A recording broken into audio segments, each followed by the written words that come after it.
What's up mga loy? For today's video, magtaod ta og NVMe cooler.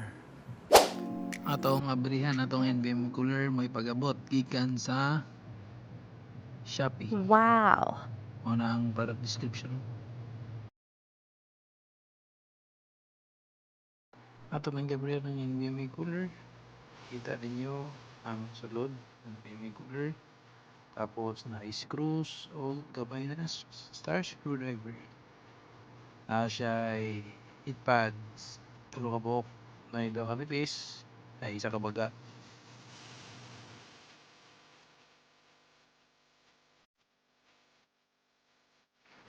I-dismantle na nato itong PC.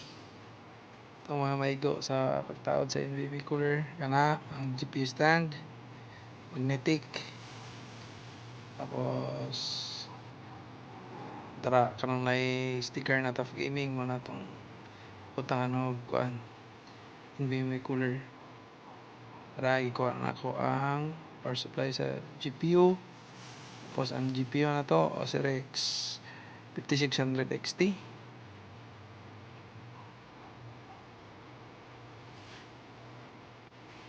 Para ito ang NVMe. Galo sa ato ng sticker. Share lang guys kung namoy mga sticker or magtawad mo ng NVMe cooler. Take note na bawal ninyo tanggalon ng kanang built-in na sticker sa Kingston or unsa man nga NVMe ninyo na N.2 kay mawala inyong warranty. So dara ito nang i-plaster para magtaod ta sa heat pads.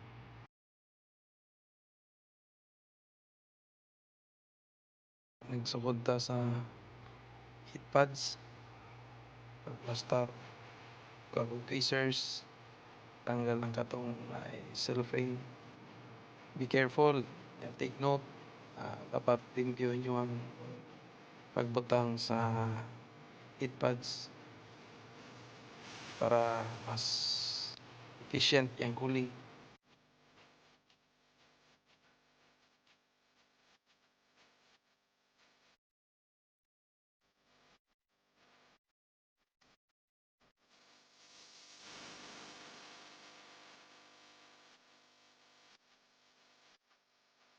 Tanggal mo ito ikaduha nga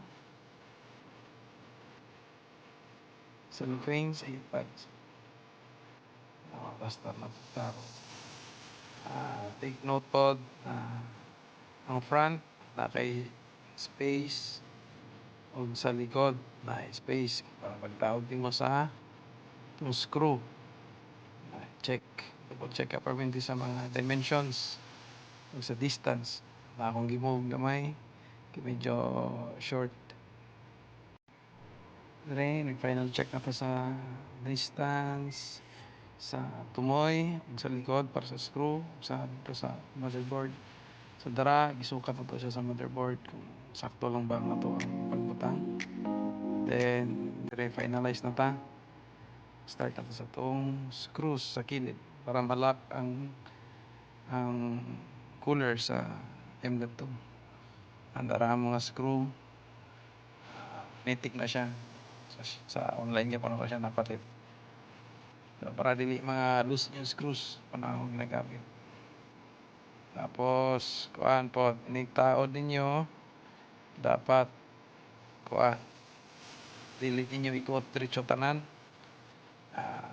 Inyo sang plaster ang screws pag umumag ikot and butang pressure gamay para maipit ang katong thermal pads.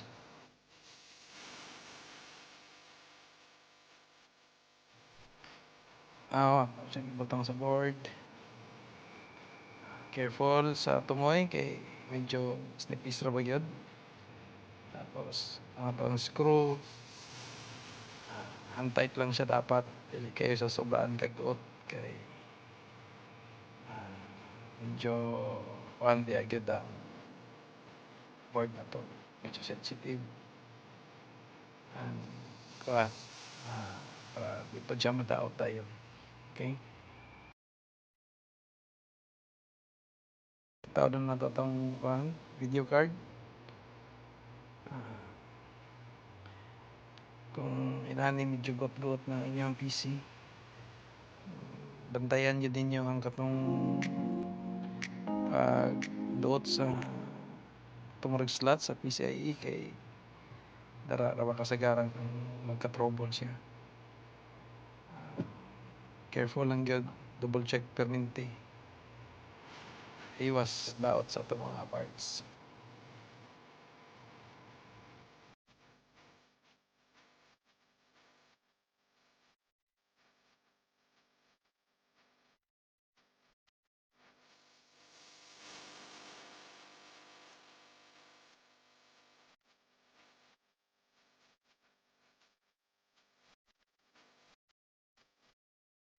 Yan, screw para secure ang ato ang GPU. Iwasan na to ang katong sige siya move kay sigara magka short circuit na no.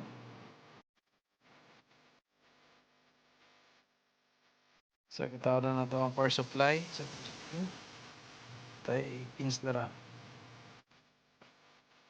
So diri ato nang giplastar ang GPU stand. Careful, double check para straight pagkatao.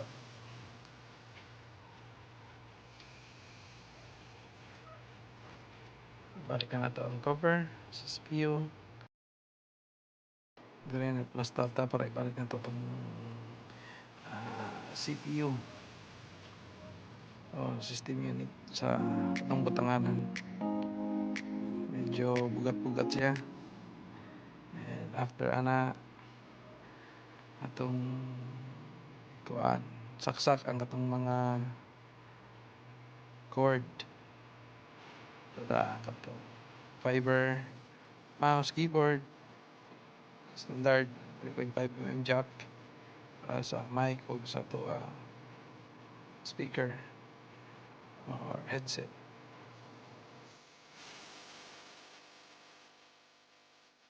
Tuwig-on ako ang PC. Ma-check na to kung kuan ba wala ba naunsa ato ang NVMe pagtao na to sa tong cooler. Nabantay na ko dara sa monitor wala andar so gisaksak yan.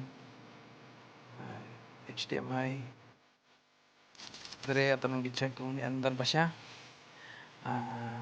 sa kuan this MGMT. Let me see i-type mo dito tara check pa na to gana ba tong fiber na linya. And all goods tanan. So, successful atong gihimo. Thank you.